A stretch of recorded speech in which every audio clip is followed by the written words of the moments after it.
We'll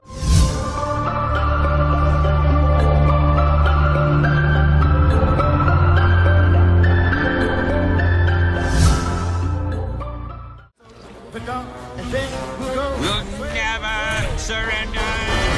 Skin boots on a Saturday night.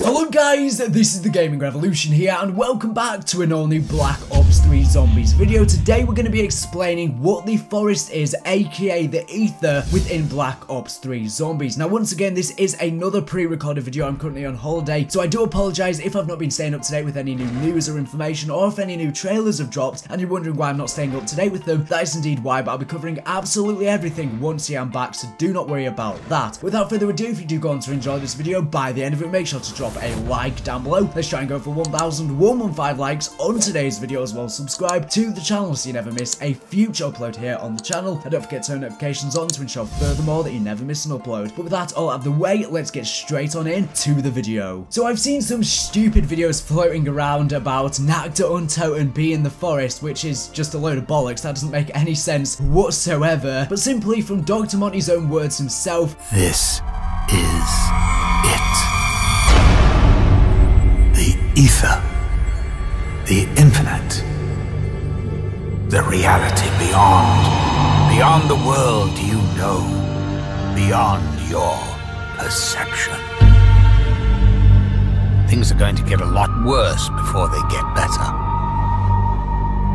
You change the rules.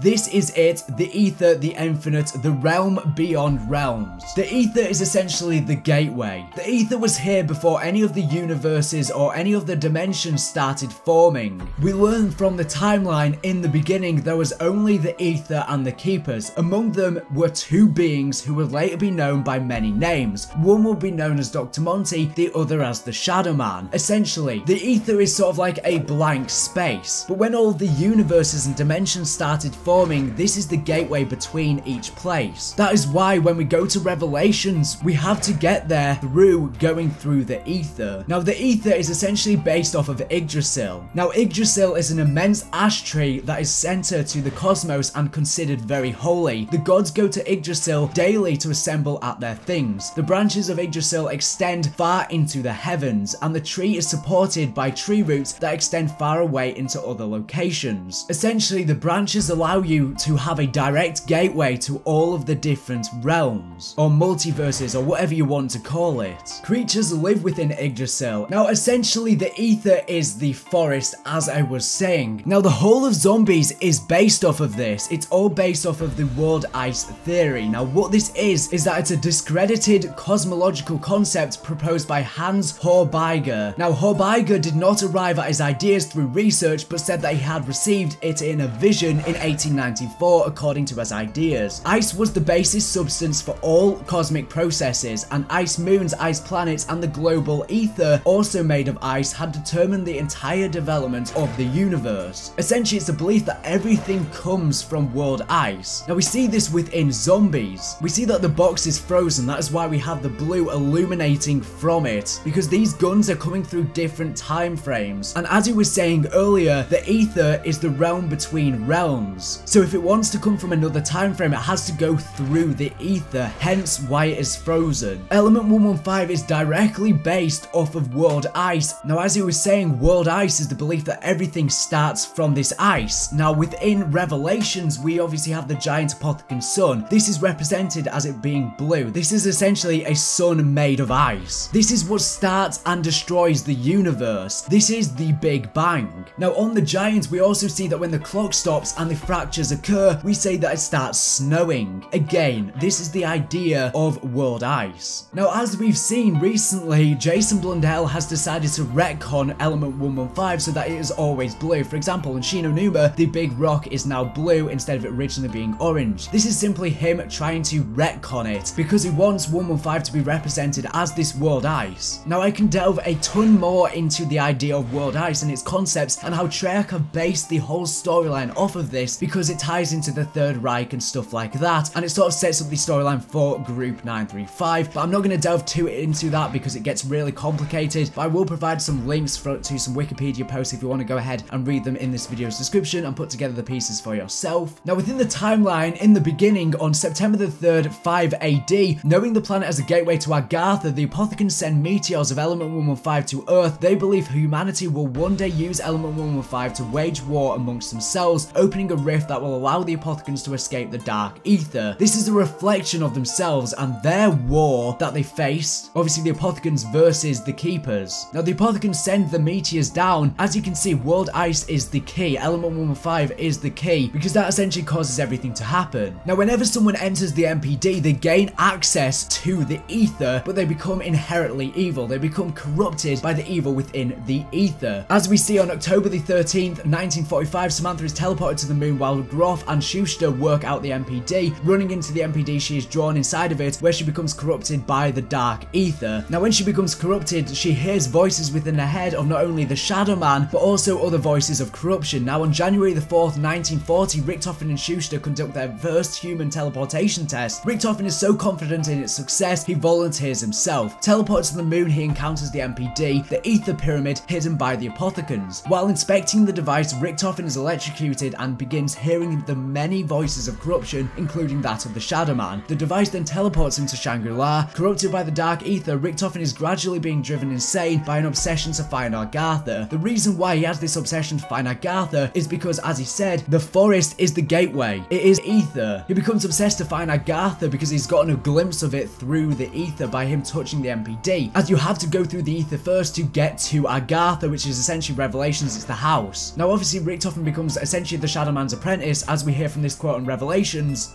You do know that Richtofen is a friend of mine.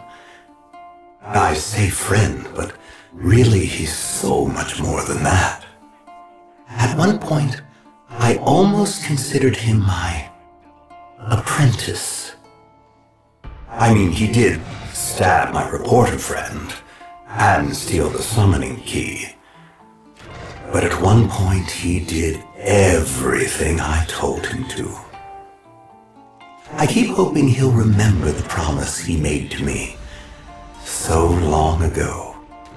As he is within the MPD. As we were saying earlier with the whole idea of Yggdrasil, there are creatures within this forest. They are the Apothicons, they are the corruption. Now, World Ice is obviously everything because it creates the zombies. The Apothicons send the 115 rocks down to Earth, which creates these zombies. Now, because of this, whoever is in control of the zombies, it doesn't really matter because I've made a whole video about this, but it means that they're inherently evil. No matter what they do, the corruption will always be in control of the zombies. That's why the zombies are always attacking you. That's why you always have an announcer voice that gives you max ammos, etc., because it's always the corruption that overcasts the actual person. Although there isn't a person that may be in control of the zombies, it doesn't really matter. That's why the eye color doesn't really matter, because they're inherently evil. It's the greater evil controlling them that's really in control of the zombies from within the ether. Now, the reason why we are in the forest within the main menu is because, once again, this is the realm between realms. So when we die and restart, that's just essentially the cycle restarting. And as I said, this is where our collective minds and thoughts are held within